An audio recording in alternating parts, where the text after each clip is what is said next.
अस्सलामु अलैकुम वरहमतुल्लाहि वबरकातुह। मोहतरम भाइयों, बुज़ुर्गों, दोस्तों, ये हमारा इस्लाही मुआशरा का 1291वां सबक है। व्हाट्सअप आज के ज़माने की ऐसी ही ज़रूरत बन चुका है जैसे खाना पीना। लोग एक बार के बग़ैर खाना पीने के गुजारा कर लेंगे, लेकिन व्हाट्सअप के बग़ैर गुजारा नहीं कर सकते हैं।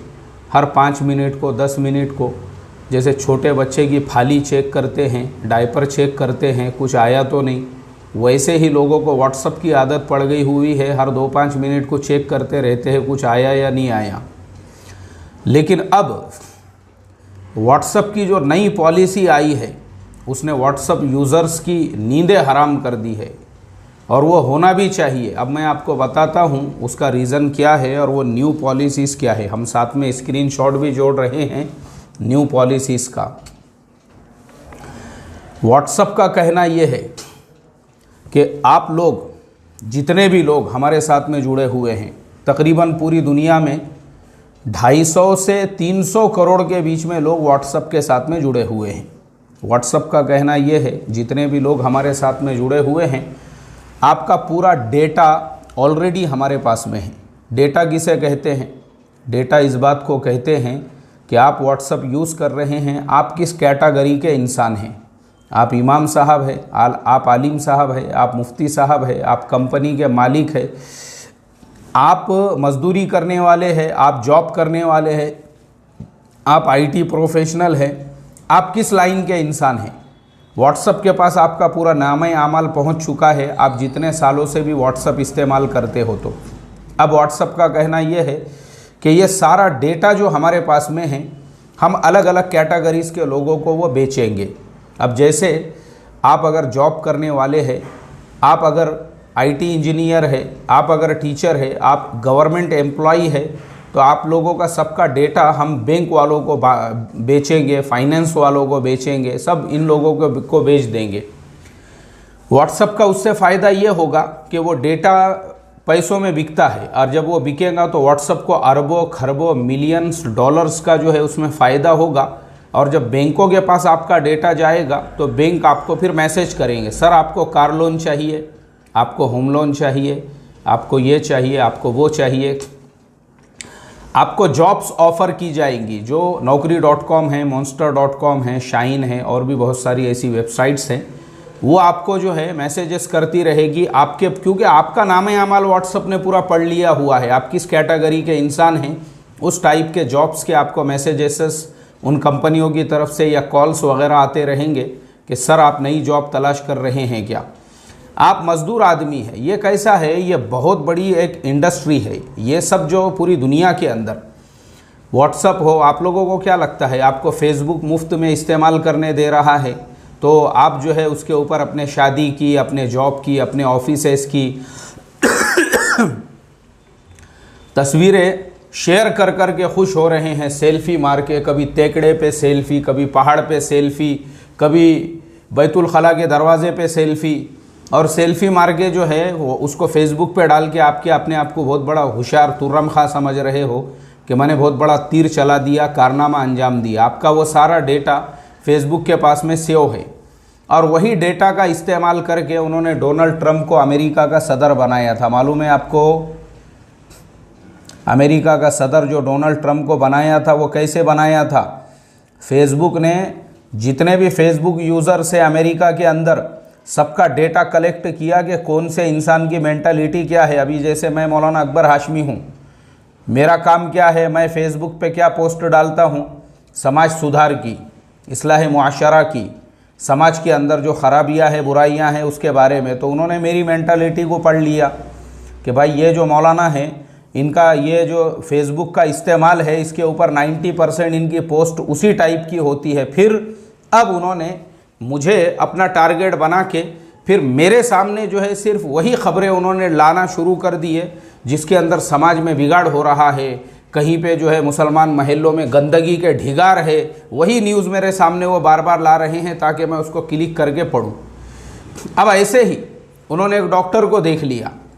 डॉक्टर को जब उन्होंने देखा तो डॉक्टर को देखने के बाद के डॉक्टर जो है वो जब भी पोस्ट करता है तो सर्जरी के बारे में, इसके बारे में, उसके बारे में, मेडिसिन के बारे में, तो उन्होंने डॉक्टर के सामने उसके टाइप की पोस्ट लाना शुरू कर दी है। मेंटालिटी फेसबुक ने पढ़ लिया। तो अमेरिका में उन्होंने क्या किए कि अमेरिका में जिन लोगों का जो टाइप का दर्द था, दुख था, जिनको जिस चीज़ जो इश्यूज़ वो लोग उठा रहे थे, तो मार्क जकरबर्ग ने पूरी टीम, पूरी ताकत अपनी इस बात के ऊपर लगा दी है कि उनके अगेंस्ट में जो पार्टी है, उस पार्टी को, यानी जो डोनाल्ड ट्रंप के अगेंस्ट में जो उम्मीदवार थे, उसको उस चीज़ के अंदर फेल बताया जाए और डोनाल्ड ट्रंप को ऐसे पेश किया जाए कि वो तुम्हारे ये प्रॉब्लम को सॉल्व करेगा। जैसे मौलाना अकबर हाशमी को इस्लाह मुआशरा करना है, समाज सुधार करना है, तो मेरे सामने उन्होंने डोनाल्ड ट्रंप की ऐसी तस्वीर बनाकर पेश करे कि तुम अगर ये आदमी को वोट दोगे और इसका तुम सपोर्ट करोगे और इसके साथ में खड़े हो जाओगे, तुम्हारा असली काम तो ये करने वाला है,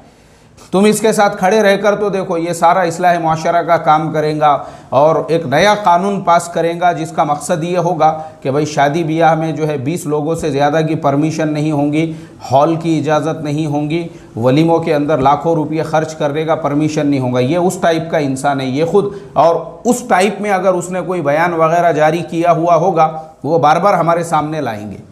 तो हमारे दिल में क्या बात आएगी, अरे यार डोनाल्ड ट्रंप तो वही काम कर रहा है जो अपन कर रहे हैं, फिर अब डोनाल्ड ट्रंप को जो है अपने को उसी को जिताना है, उसी को वोट देना है।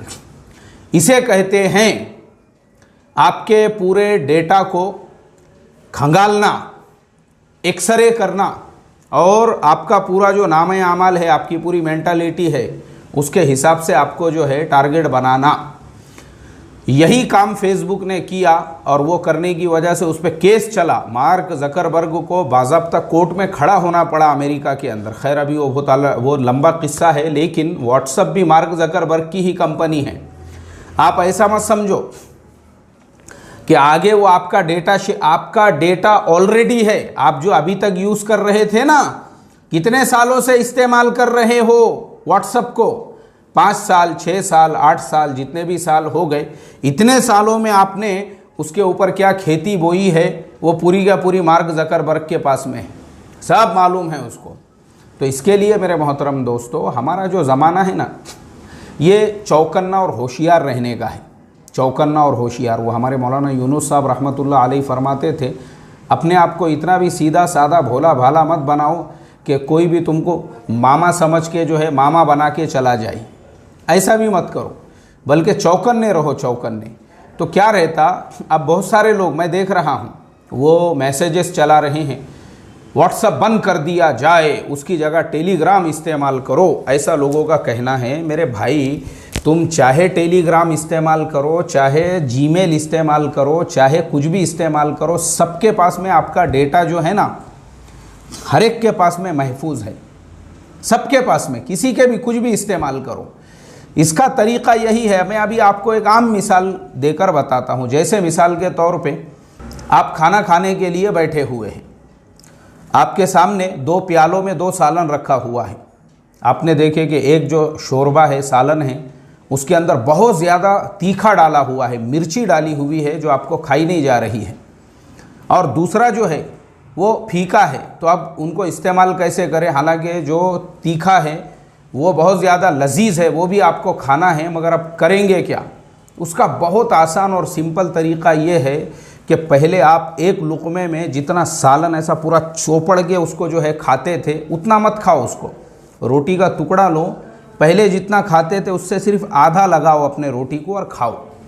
इंशाल्लाह आपको वो सालन की लज्जत भी आएगी, मज़ा भी आएगा और तीखापन भी महसूस नहीं होगा, क्योंकि आपने कम इस्तेमाल किया। इस्तेमाल का तरीक़ा होता है। जैसे मिसाल के तौर पे छुरी है, छुरी सबको मालूम है भाई, छुरी का इस्तेमाल क्या है, कांदे बटाटे काटना, गोश्त काटना, छुरी का क्या है, फल फ्रूट काटना। लेकिन उसी छुरी का इस्तेमाल किसी और काम के लिए भी हो सकता है, लेकिन वो इस्तेमाल करने वाले पर डिपेंड है। ऐसे ही कोई ज़रूरत नहीं है व्हाट्सएप छोड़ने की या टेलीग्राम इस्तेमाल करने की या टेलीग्राम छोड़ने की और कुछ और पकड़ने की। हर एक के अंदर अपना अकाउंट होना चाहिए, लेकिन उसका सादा और सिंपल तरीक़ा मैं आपको बताता हूँ। अब मैं व्हाट्सएप कब से इस्तेमाल करता हूँ आपको पता है, 2012 से।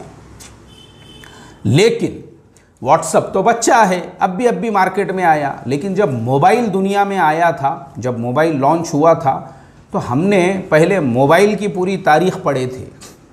तो हमको जब ही समझ में आया था कि ये मोबाइल जो है ना, मोबाइल ये ऐसे ही आपके हाथ में नहीं दिया जा रहा है, ये जासूसी के लिए आपको दिया जा रहा है। मुझे याद है अच्छी तरह से, मेरे पास तो मोबाइल कब से है, जब मोबाइल आया नहीं था आम लोगों के पास में, उस वक्त में मेरे पास एरिक्सन कंपनी का, एरिक्सन अभी तो मार्केट में शायद एरिक्सन कंपनी का मोबाइल भी नहीं मिलता होगा, मेरे पास एरिक्सन कंपनी का मोबाइल था। उसको ऐसी 2 इंच की जो है ना काड़ी निकली हुई थी, वो एरिक्सन कंपनी का। उसके अंदर अपनी ये जो घड़ी के अंदर जो बैटरी डालते हैं ना, वैसी 4 बैटरियाँ डालना पड़ता था, जो चार्जिंग बैटरियाँ होती थी, उसके ऊपर वो मोबाइल चलता था।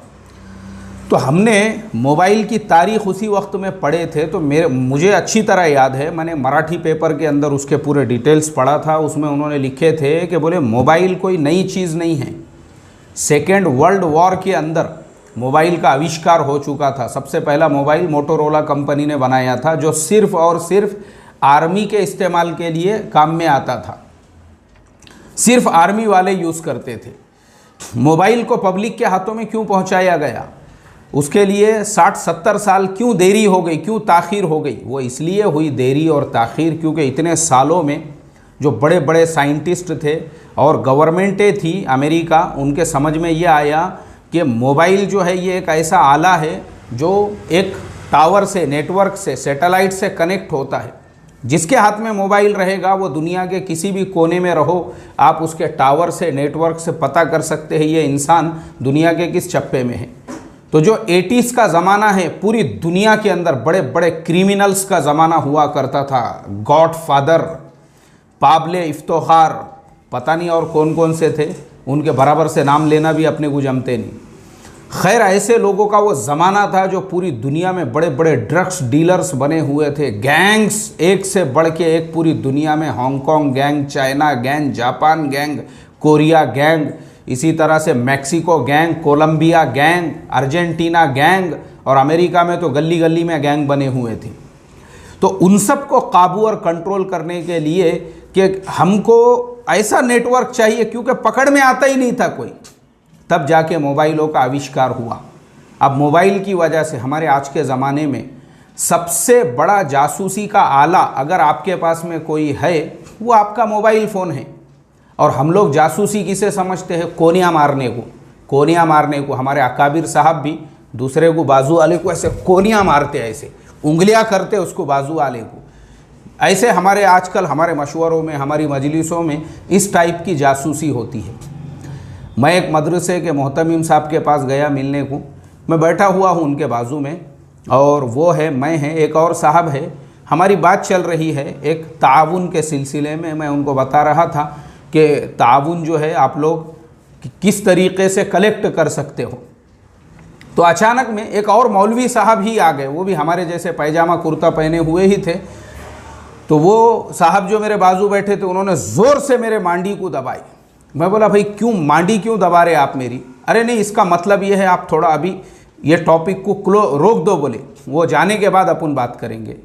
मैं बोला, मतलब क्यों रोकूं मैं ये टॉपिक को? मैं क्या कर रहा हूँ, हमारा क्या प्रोग्राम चल रहा? अपने को अमेरिका ख़रीदने का है, कनाडा बेचने का है, वो दोनों बेचने के बाद फिर यूरोप में आना है, फिर अर्जेंटीना को लेना है, ब्राज़ील को बेच देना है, प्लॉटिंग का धंधा करने का है कि अपने को? मतलब क्या, किस लिए तुम मेरी बांडी दबा के मुझे रोक रहे हो? सुनने दो ना उसको भी, कौन सी इसके अंदर ऐसी बहुत यानी इसकी बात चल रही है। अरे नहीं नहीं नहीं, दूसरों तक ये खबर नहीं जाना चाहिए। अरे काय की खबर नहीं जाना चाहिए?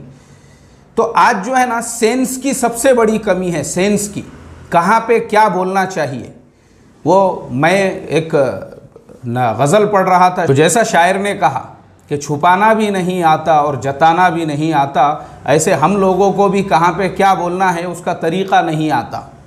हमको पता ही नहीं है कौन सी बात छुपाने की होती है और कौन सी बात अलल ऐलान बोलने की। वही मौलाना साहब, उनको लग रहा था चंदे की बात अगर दूसरे को पता चली तो पता नहीं वो बुक लेके वो करोड़पति साहब के पास पहुंच जाता, क्या मालूम वो स्टेज के ऊपर खड़े हुए हैं और वहां पे बात कर रहे हैं, मुसलमानों वो वक्त करीब है जब तुमको गज़वतुल हिंद की पूरी तैयारी करना पड़ेगी।